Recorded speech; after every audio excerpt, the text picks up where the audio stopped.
सोचो एक ऐसा घर जो दिखने में बिल्कुल नॉर्मल हो, पर जहां से जो अंदर गया वो कभी पूरी तरह वापस नहीं आया।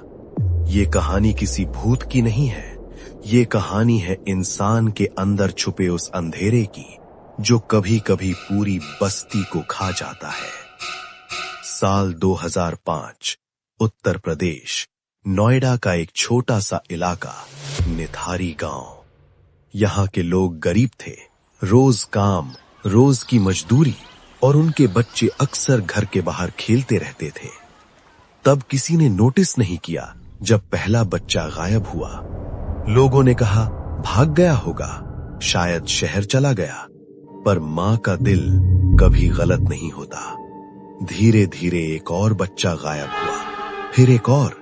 सारे बच्चे एक ही एरिया से, और सबके घर के पास एक ही घर पड़ता था, मकान नंबर D5। ये घर किसी भूतिया फिल्म जैसा नहीं था, ना तो पुराना किला, ना ही कोई खौफनाक शेप। एक सिंपल सा मकान। इस घर में रहता था मुनिंदर सिंह पंधेर और उसका नौकर सुरेंद्र कोली। लोग कहते हैं रात के वक्त इस घर से अजीब आवाजें आती थीं, कभी बच्चों के रोने की, कभी किसी चीज के घसीटने की। लेकिन गरीबी में रहने वाले लोग ज्यादा सवाल नहीं पूछते। जब बच्चों के माँ बाप पुलिस के पास गए तो उनकी बात को सीरियसली नहीं लिया गया। पुलिस बोली प्रूफ लाओ, बच्चा भाग गया होगा।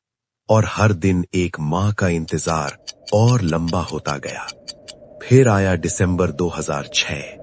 एक लड़की के पेरेंट्स ने हार नहीं मानी, उन्होंने पुलिस पर दबाव बनाया, और फिर पुलिस ने मकान नंबर D5 के पीछे के नाले को खोलना शुरू किया। जैसे जैसे नाला खुला, वैसे वैसे वहां से निकली इंसान की हड्डियां, छोटी छोटी खोपड़ियां, बच्चों के कपड़े, चप्पल, बाल। एक नहीं, दो नहीं, 50 से ज्यादा बच्चों के अवशेष।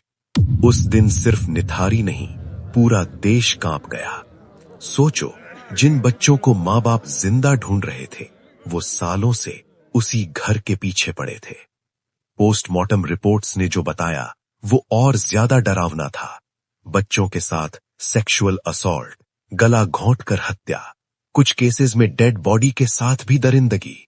ये सब एक इंसान नहीं करता, ये काम होता है राक्षस का। पुलिस कस्टडी में सुरेंद्र कोली ने कबूला, मैं बच्चों को घर के अंदर ले जाता था। उसने कहा कभी कभी साहिब भी ऊपर होते थे। उसके बयान सुनकर पुलिस के भी हाथ कांप गए।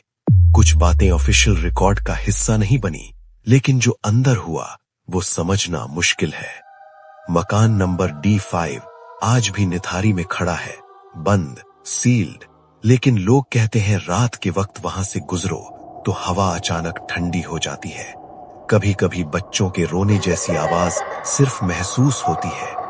पुलिस इसे वहम कहती है, पर जो माँ बाप अपने बच्चों को खो चुके, उनके लिए ये सिर्फ वहम नहीं। इस कहानी में कोई भूत नहीं है।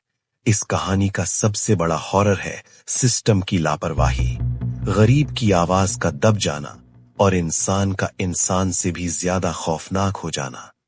कभी कभी सबसे डरावना जगह शमशान नहीं होती, बल्कि वो घर होते हैं जहां हंसी गायब हो जाती है और सिर्फ खामोशी बचती है।